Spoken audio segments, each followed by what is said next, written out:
Samantala habang nakatalikod ang prinsipe ay may isang nilalang na lumapit at nagtanong kung maayos lang daw ba ang unang prinsipe. Kaagad naman lumingon ang prinsipe at nakilala niya ito. At nagsabi pa na ikaw na naman, sa bawat papakita daw nito ay mayroon nagaganap na hindi kanais-nais. Ngunit tumawa lang ang nakabalabal at nagsabi na akala niya ay natutuwa daw ito kung nakikita sila. Kaagad naman lumapit ang prinsipe at pinaliwanag nito na matutuwa lang siya kung hindi ito manghingi ng pera. Ang una ay humingi ito ng 1,000 na gold coins kapalit sa balita patungkol sa mga nais mag-trahidor sa kanya. At bukod pa dyan ay humingi din ito ng 2,000 na gold coins para naman sa isang noble na may balak na mag-trahidor sa kanya. Kaya ano naman daw ang dala nitong balita ngayon at magkano naman ang presyo? Bahagyang ngumiti ang tungaw at nagsabi na hindi niya na daw kailangan ang mga gold coins nito ngayon at sa hinaharap. Naririto daw siya para sa pakipagkooperasyon sa ngalan ng kanyang bishop. Hindi naman naniwala ang tipaklong sa sinabi ng tungaw at halata sa kanyang pagmumuka ang pagdududa. Tinanggal naman ng tungaw ang kanyang takip sa ulo at nagpakilala na siya daw ang third deacon ng The Bishop of God. Nagtaka naman na nagtanong ang tipaklong kung ano daw ba ang The Bishop of God. Pinaliwanag naman ng tungaw na ang Bishop of God ay isang organisasyon na pinamumunuan ni Father Lomistro bilang kanilang God. Ang kanilang nais ay ipagpatuloy ang regalo ng God, para nang sa ganoon ay tumira sila magpakailanman sa Kingdom of God. Naging kakaiba ang pagmumukha ng tungaw at nagsabi muli na ang kanilang masuportahan na makaupo sa trono ay ang unang prinsipe. Ang tangi lang nitong kapalit ay pumayag ito na magtayo sila ng mga simbahan sa lungsod para ipahayag ang patungkol sa regalo ng God, at kung magkagayoy ay kung makaupo na ito sa trono ay madali na lang nila na mapag-isa ang mga tao sa buong bansa. Sa narinig ng mahabang paliwanag ng tungaw ay nagtaas kilay lang itong si Tipaklong dahil kung yun lang daw ba ang mga nais nito na tila napaka-simple naman nito. Nakangiti naman ang tungaw na nagsabi na itong lang daw ang lahat ng kanilang mga nais. Ang kwento ay napupunta sa Blackwater City kung saan ay may kalapati na dumating. Ilang sandali pa ay kinuha na ni Nuiwo ang kalapati at binasa nito ang sulat, nakapaloob doon ay ngayong araw daw darating ang kanilang Lord Luifeng. Masaya naman na nagsabi ang Castellian na sakto lang daw ang kanilang pagdating. Samantala habang pinagmamasdan nito ang kalapati ay lubos na humanga ang Castellian dahil ginagamit nila ang kalapati bilang tagapagdala ng sulat, kaya talaga maraming mga bagong mga bagay sa lungsod ng Ziyang City. Nagtanong naman ang Castellian kay Nuiwo kung kumusta naman daw ang kanyang anak doon. Nakangiti naman na nagsabi si Nuiwo na maayos lang daw iyon at patuloy pa rin ang pag-aaral nito patungkol sa government affairs, kaya huwag na daw itong mag-alala. Namumula naman na nagsabi ang Castellian na kung ganoon daw, ay mayroon daw bang kakaibang nangyayari sa kanyang anak at kay Lord Luifeng. Nakangiti naman na sumagot si Nuiwo na dati ang kanyang master ang nagturo patungkol sa mga affairs, pero kamakailan ay solo na itong gumagawa ng mga importanteng affairs. Kaya tinanong niya ang Castellian kung yun daw ba nais nitong malaman. Tama daw ba? Pilit naman na sumang-ayon ang Castellian sa sinabi ni Nuiwo. Ngunit naging malungkot ito at nagsabi sa kanyang isipan na sapat pagkuha ng kanyang anak ang kagaya ni Luifeng na matalino. Kaya kung magbagal pa ito ay baka maunahan pa ito ng iba at mawawala na ang oportunidad na makuha ito. Samantala biglang may mga tunog ng kabayo na paparating sa kanilang lokasyon, at kaagad naman nilang nalaman na ang paparating ay ang tribo ng mga orc. Ngunit sa hindi inaasahang pangyayari ay pinatigil ni Elsa ang kanyang mga kasamahan sa hindi kalayuan ng lungsod. Seryoso itong nagsabi na huwag na silang magalit ng husto sa Castellian dahil ninais nitong makipagkita sa kanila at humihingi ng kooperasyon. Kaya hindi na nila kailangan na gumawa ng matibay na relasyon. Dagdag pa nito na kahit na ano pa man ang mangyari sa araw na ito at least ay hindi nila maipakita na galit sila.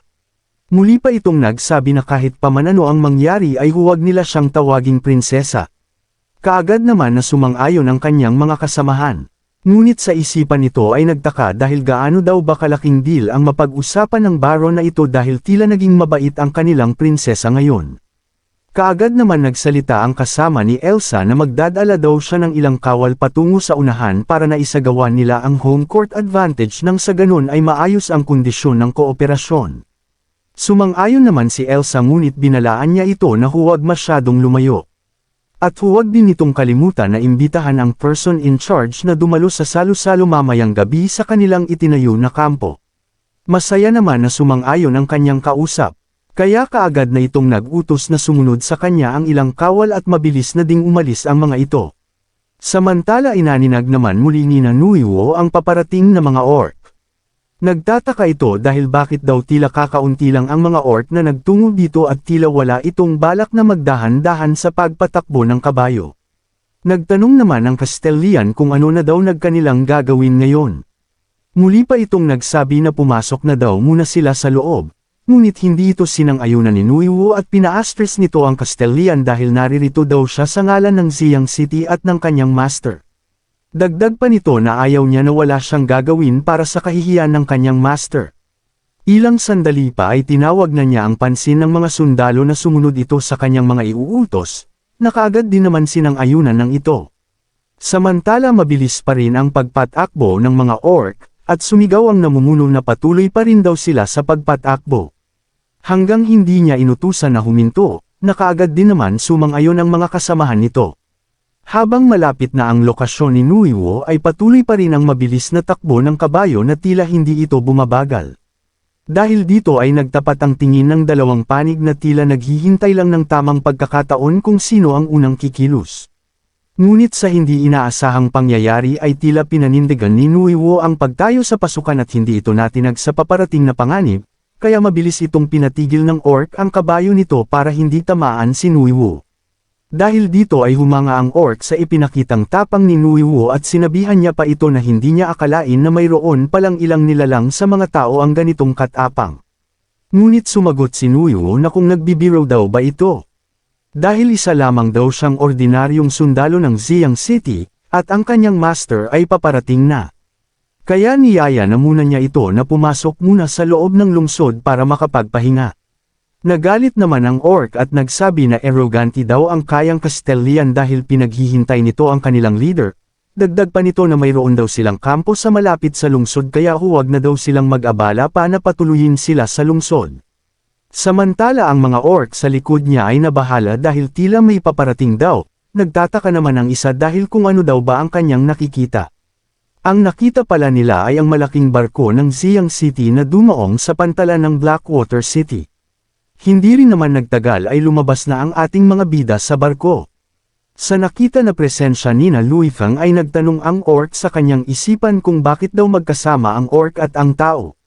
Samantala binati naman ni na Nuiwo at ang Castellian si na Luifeng, pati si Hiren ay nakangiti naman na bumati sa kanyang tatay. Pero imbes na matuwa ay tila malungkot ito at nagtanong kung bakit daw ito naririto. Nagtanong pa ito kung ang anak niya ay napako na kaya ito kay Luifeng.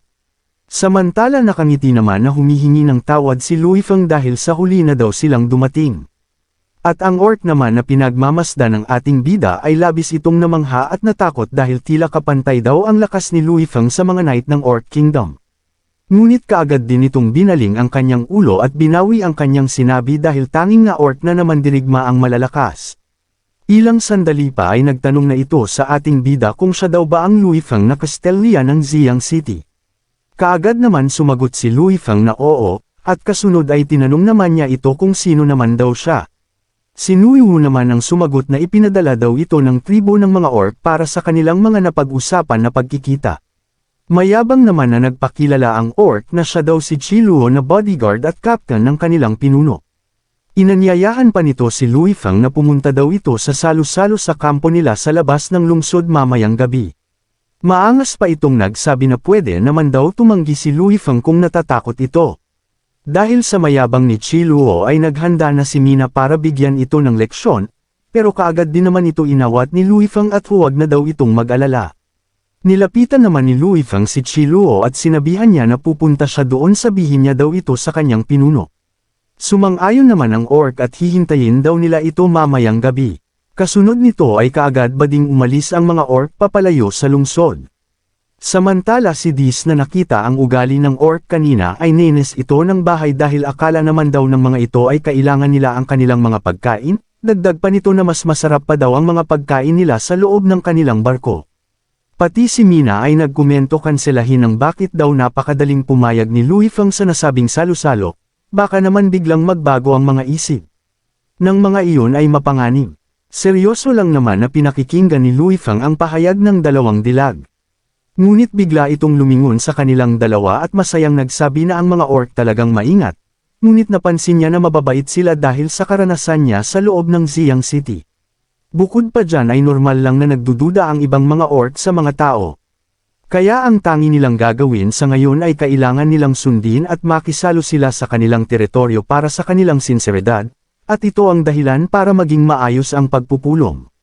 Maya-maya pa ay nagsalita na si Castellian Bonsia na pumasok daw muna sila sa loob para makapagpahinga, na kaagad din naman pinasalamatan ni Luifang. Samantala sinabihan ni Luifang si Hiran na manatili daw muna ito sa kanyang tatay upang tamasahin nila ang mga araw na wala ito at tatawagan niya na lang ito kung kinakailangan. Nakangiti naman na sumang-ayon si Hiran sa pahayag ng ating bida. Ngunit narinig ito ng Castellian kaya labis itong lumuha at nagsabi sa kanyang isipan na dapat kay Luifang daw ito sumama ang kanyang anak at huwag sa kanya. Makikita naman natin ang pagtataka ni Nuiwu sa mga kinikilos ni Castellian Binsay. Hindi naman nagtagal ay sumapit na ang gabi at napunta na ang istorya sa kampo ng mga orc. Dito ay masayang sinalubong ni Chiluo ang ating mga bida, nakangiti itong humanga at nanghingi ng tawad dahil minaliit daw nito ang katapangan ng ating bida. Kaya masaya itong pinapasok sa loob sina Luifang, at nakangiti din naman na nagpasalamat ang ating bida. Nang makapasok na sa loob ng kampo ay kaagad naman pinahayag ni Elsa na kumain na daw sila at huwag daw silang mahiya. Samantala walang imik at dismayado sina Luifang sa mga pagkain na nakahain sa kanilang lamesa. Isang sunog na inihaw na karne at hilaw ang loob ang bumungad sa harapan ni na Luifang at umuusok pa ito ng kulay itim. Kaya walang nasabi si Luifang at nag-isip na lang ito na minadali daw ang pag-ihaw ng karne kaya nagkaganito. Samantala talagang si Dress ay isang matako at prangka ay sinabi nito ang lasa ng karne na maalat daw at mapait, halos masuka ito dahil sa lasa nito. Napansin naman ni Elsa na hindi man lang tumikim sina Luifang sa pagkain, kaya nagtanong ito kung hindi daw ba nila gusto ang inihain nilang pagkain. Wala namang nasabi si Luifang at bahagyang ngumiti lang ito. Subalit si Chiluo na nakita ang reaksyon ng ating bida ay nagsabi ito na tila nakabusangat daw ang Castellian at hindi siguro nito nagustuhan ang mga pagkain ng mga orc. Sinaway naman ni Elsa si Chiluo at huwag daw ito magsalita ng kung ano-ano. Ngumiti naman ng pilit si Luifang at nagsabi na hindi naman daw dahil sa pagkain kaya nakabusangat sila, galing daw sila sa mahabang paglalakbay sa karagatan kaya medyo nahihilo pa sila at parang wala pa silang ganang kumain ng kahit na ano. Muli pa itong nagsabi na matapos ang kanilang pagpalitan ng mga goods, ay kung okay lang daw sa kanilang leader na inaanyayahan niya ito na bukas na doon naman ito mananghalian sa kanilang barko. Masaya namang sumang-ayon si Elsa sa imbitasyon ni Luifang at pupunta daw siya bukas. Tumayo naman si Louis at aasahan niya daw ang mga sinabi ng leader na ito, kaya magpaalam na daw muna sila. Habang naglalakad ng papaalis sina Luifang ay bakas sa inis ang pagmumuko ni Chiluo at masama itong nakatingin kay Luifang. Nang makaalis na ang ating mga bida ay dito na binuhos ang kanyang galit, sinabi nito na wala daw galang si Luifang sa kanilang leader, matapos daw nila itong imbitahan sa nasabing salo-salo ay hindi man lang ang mga ito kumain sa kanilang inihanda na pagkain. Nagalit din ang isang orc at sumang-ayon sa mga pahayag ni Chiluo at hirap daw pakisamahan ang mga ganitong arroganting tao. Nagsalita naman si Elisa na tama na daw ang mga salita, hindi lang siguro akma sa panlasa ng kanilang mga bisita ang inihain nilang pagkain. Sa sinabi ng kanilang leader ay nag-iba ang pagmumukha ni Chiluo at nagsabi na kung anong klaseng mga pagkain naman daw ang mga pinagmayabang ng Castellian na iyon. Dagdag pa nito na sinusumpa niya na hindi niya din kakainin ang mga pagkain na ihanda nila para sa atin at nang sa ganun ay makabawi naman sila sa kabastusan ng Castellian na iyon. Samantala napunta kaagad ang kwento kung saan ang galit na si Chiluo ay tumutulo ang laway at pinagmasdan ng iba't ibang klaseng luto na nasa lamesa. Ang kahapon lang na nagsumpa na hindi kakain ng pagkain ni na Luifang ay tila nag-iba ang pangyayari dahil nagsabi ito sa kanyang isipan na kung anong mga klaseng pagkain daw ang mga ito at sa amoy pa lang daw ay halatang masasarap ang mga ito. Habang tulo ang laway ni Chiluo ay nagtanong naman si Elsa kung magkano naman daw ang nagastos ng Castellian sa napakagarbong nga pagkain na ito. Hindi naman sinagot ni Luifang ang tanong nito bagkus ay sinabihan niya ito na kumain lang dahil sinabihan niya nagkanyang taga-luto na magluto ng marami. Nahihiya naman na nagpasalamat si Elsa sa ating bida. Nagsabi pa ito sa kanyang isipan na ang ganitong klaseng magarbong handaan ay hindi niya nakita noon sa Orc Kingdom, kahit mahahalagang mga panauhin ay hindi ito paggagastusan ng ganito kataas na kalidad na pagkain. Umiling-iling pa ito at nagsabi na tila ang Castellian na ito ay galing sa isang royal na pamilya.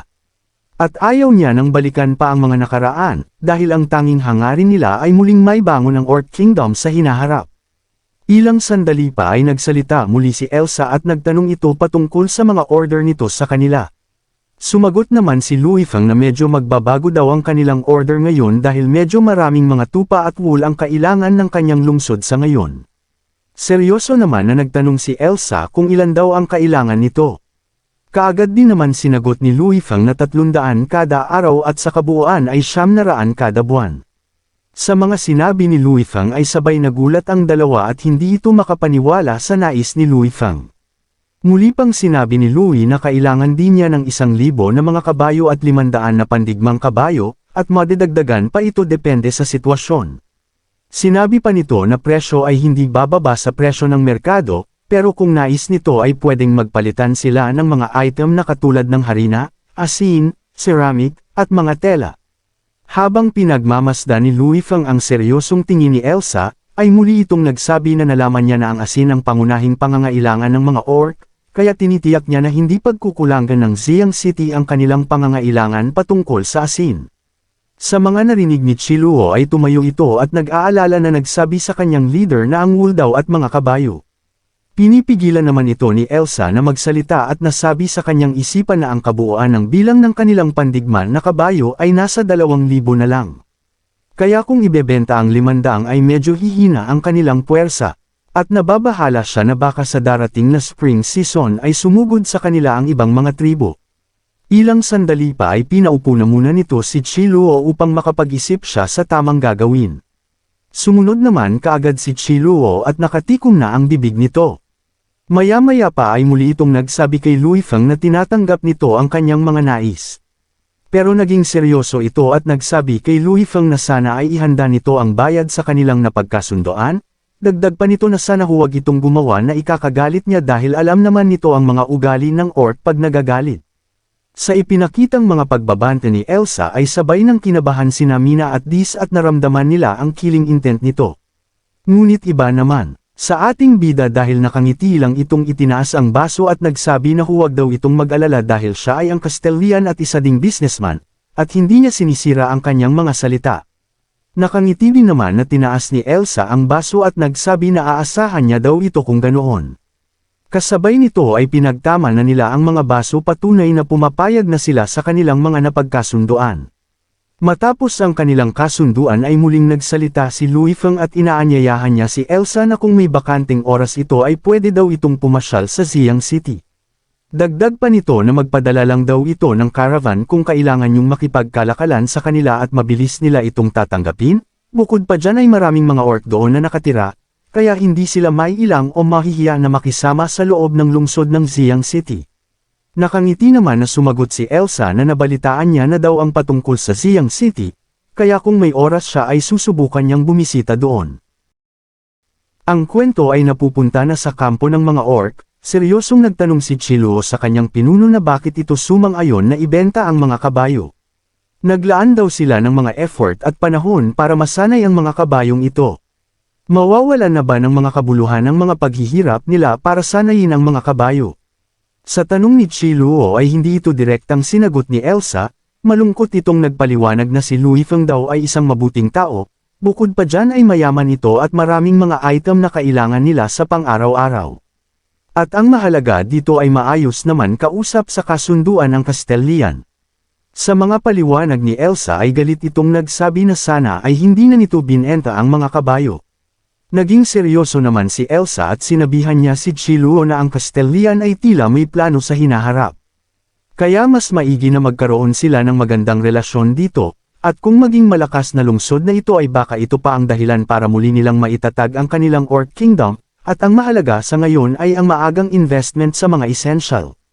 Sa mga pahayag ni Elsa ay kumamot na lang sa ulo si Chiluo at nagtanong na lang kung tunay daw ba na bibisita ito sa lungsod ng Ziyang City. Nakangiti naman na sumagot si Elsa na hindi pa daw pwedeng unahin yan sa ngayon. Nalungkot naman si Chiluo sa mga sagot ng kanyang pinuno. Biglang napunta ang eksena sa Blackwater City kung saan ay nagulat si Castellian Binsay kung bakit daw naririto ang kanyang anak. Hindi na daw ba ito pupunta sa Ziyang City? Masaya naman nagsalita si Hiran na utos daw ito ng kanyang Lord Louis Feng na manatili siya muna dito pansamantala. Siya daw ang naatasan na mamahala sa gagawin na pagdadala ng mga tupa at mga kabayo patungo sa Ziyang City. Sa narinig ni Castellian Binsay ay nagbuntong hininga ito dahil ang plano na mapalapit ito kay Louis Feng ang kanyang anak ay tila napurnada. Dagdag pa nito na balak sana niyang mapang-asawa ng kanyang anak si Louis Feng para nang sa ganon ay maging maunlad din ang kanilang Blackwater City. Samantala sa isipan mo Hiran ay nagsabi ito na muli na naman daw sinabi ng kanyang tatay ang mga salitang iyon. Ngunit para matuwa ang kanyang tatay ay kinuha nito ang isang papel na nakarolyo. Nakangiti itong nagsabi na mayroon ng plano ang kanyang Lord Louis Feng patungkol sa ating lungsod na Blackwater City at nais nitong tumulong. Nagtaka naman na nagtanong si Castellian Binsay kung ano naman daw ang malaking plano na ito. Kaagad naman nilatag ni Hiran ang plano at nang makita ito ng Castellian ay nanlaki ang mata nito sa kanyang mga nakikita. Kaya laglag pa nga itong nagtanong kung seryoso daw ba na ito ang mga plano ni Lord Louis Feng. Dagdag pa nito na kung magagawa daw kaya ito. Nakangiti naman na sumang-ayon si Hiran. Ang ating kwento ay napupunta sa isang nakatagong mansyon ng ikalawang prinsipe sa capital city. Nagagalit itong prinsipe dahil ang isa sa kanyang inaasahan na noble ay kusa itong humiwalay sa kanya. Habang nag-uusap sila ay may isang bangkay ng tao ang bumulagta sa kanilang harapan na ikinagulat ng dalawa, na kaagad din naman tinanong ng prinsipe kung sino daw ito. Isang nilalang naman ang may hawak ng espada at ipinapakilala na ito ay galing sa Black Irish na si Red Deacon.